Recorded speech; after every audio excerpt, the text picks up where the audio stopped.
Bom, gente, veja bem, eu insisto que vocês agora, para aprenderem química orgânica, sigam esse ritual. No canal você entra e tem lá as aulas de classificação da cadeia. Na sequência, você tem aulas sobre nomenclatura. É assim que se estuda química orgânica, sempre foi assim, tá? Você tem que ir primeiro na classificação da cadeia.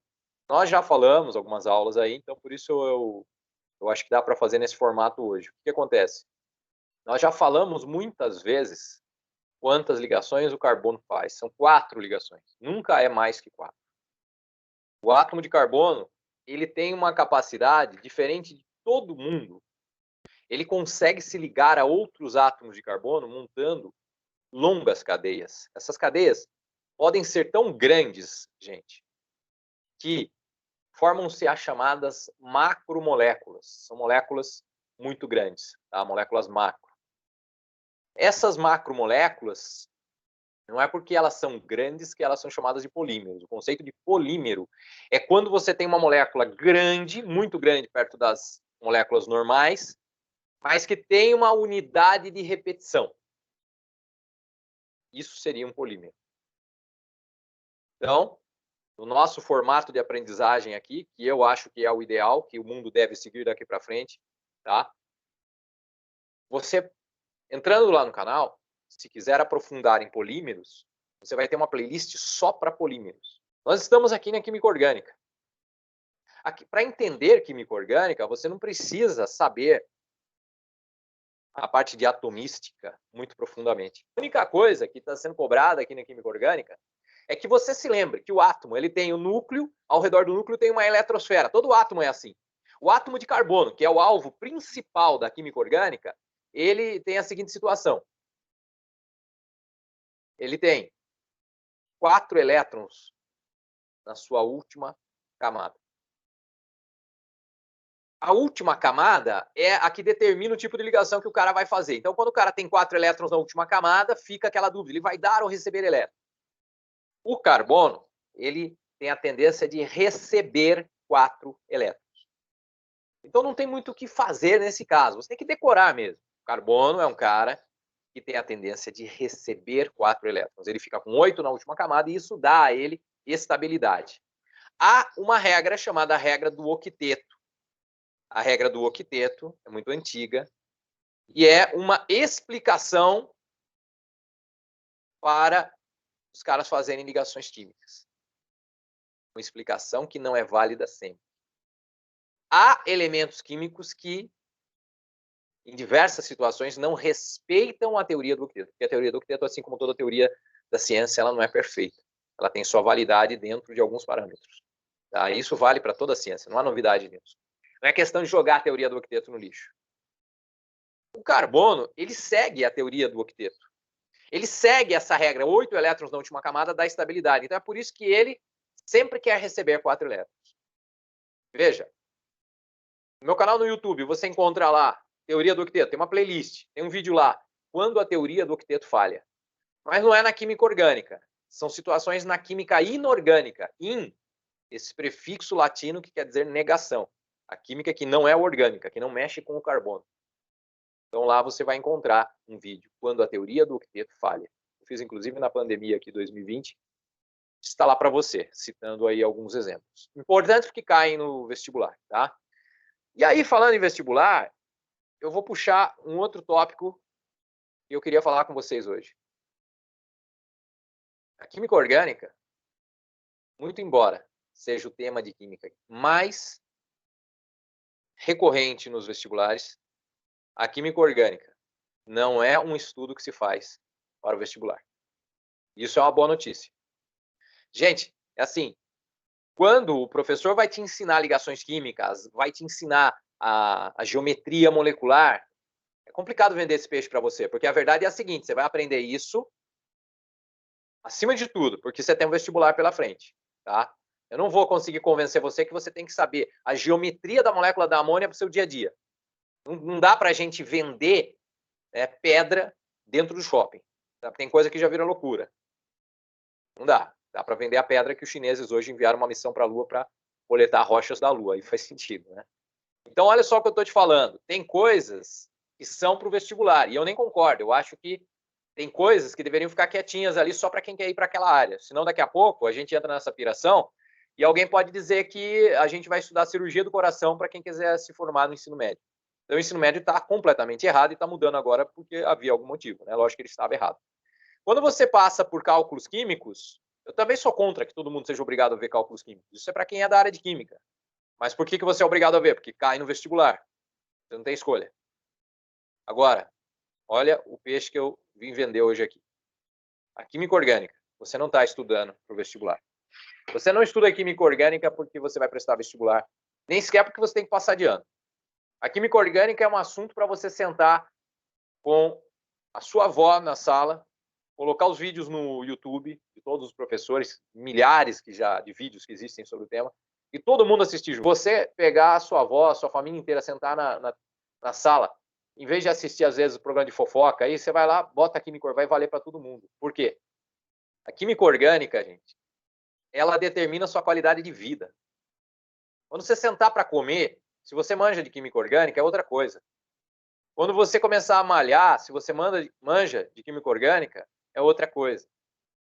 A química orgânica, por que ela é tão importante? Olha só, o termo química orgânica, orgânico, vem de organismo.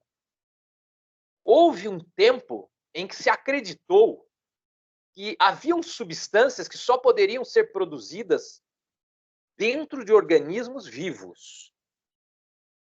Então, chamava-se isso de teoria da força vital. Obviamente, isso caiu com o tempo. Era mais uma crença da humanidade que caiu com o tempo, que caiu com a ciência. Mas o que dizia isso?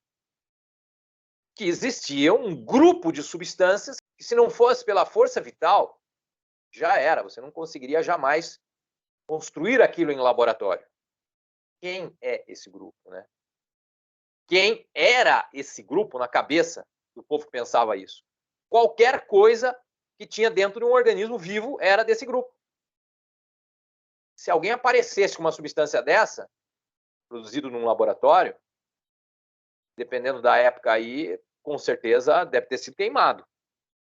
Alguém apareceu e falaram, pô, esse cara é bruxo, vamos jogar ele na fogueira. Mas um dia apareceu um cara chamado Waller, já numa época adequada para isso, inclusive, né? Uma época em que a ciência era ouvida. E aí ele pegou a ureia. Ureia é a substância que tem na urina, tá? A urina é uma mistura. A urina é o pacote inteiro. Lá dentro, a substância que dá aquele cheiro para a urina chama ureia. Ele conseguiu produzir ureia em laboratório. E aí ele provou. Não tem essa história, não. Eu produzi fora.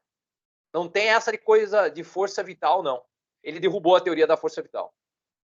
Com o tempo, toda e qualquer substância que existe dentro de um organismo vivo foi produzida em laboratório. A ponto que, hoje, se você, por exemplo, não tem lá uma determinada enzima, por exemplo, lactase, né, tudo que termina em ase dentro da biologia é enzima. É coisa que você precisa para digerir outra, para fechar a questão aqui. Então, você não tem lactase. O laboratório vai lá, produz lactase, envia para a farmácia, você compra o comprimido, toma, e aí você tem lactase. Tudo começou com o Waller. Ele derrubou a teoria da força vital. A vitamina C, por exemplo, ela é produzida por cachorros. Nós precisamos tomar vitamina C. Na acerola, que é uma grande fonte. Na goiaba, que é uma grande fonte. Na laranja, professor, não, a laranja não é fonte de vitamina C. Tem um pouquinho lá, mas para ser fonte tem que ter uma quantidade considerável. Então a laranja é chutar o balde você achar que laranja é fonte de vitamina C. Mas goiaba e acerola, sim. Agora, tem gente como eu que vai lá na farmácia de manipulação e manda fazer, né? Tem gente que manda fazer 1 grama por comprimido, porque foi mal orientado.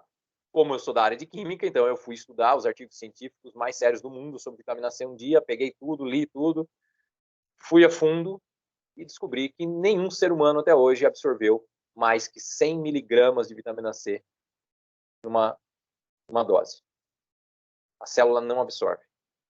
E esses 100 miligramas é o máximo que se conseguiu provar. Todo método científico foi publicado numa revista científica. Então, por isso, quando eu chego lá na farmácia de manipulação, eu peço cápsulas de 100 miligramas para tomar a cada 8 horas. Porque também, nos estudos que eu fiz, eu descobri que a vitamina C ela dura 8 horas no corpo.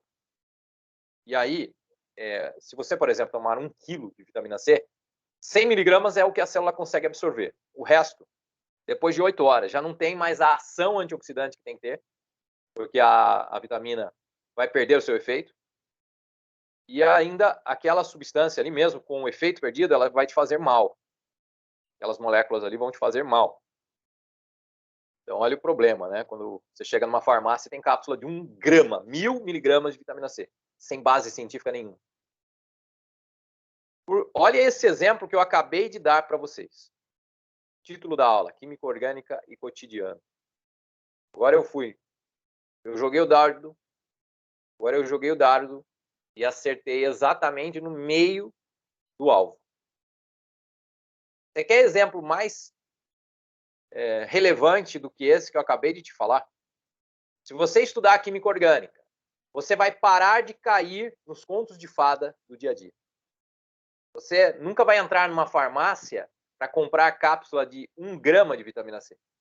Muito menos você vai ficar tomando vitaminas sem passar pelo médico, porque você vai descobrir que a coisa pode ficar grave se você fizer isso. Então, isso vai levar você a ter o seguinte comportamento. Se eu for mudar minha alimentação, vou procurar um nutricionista.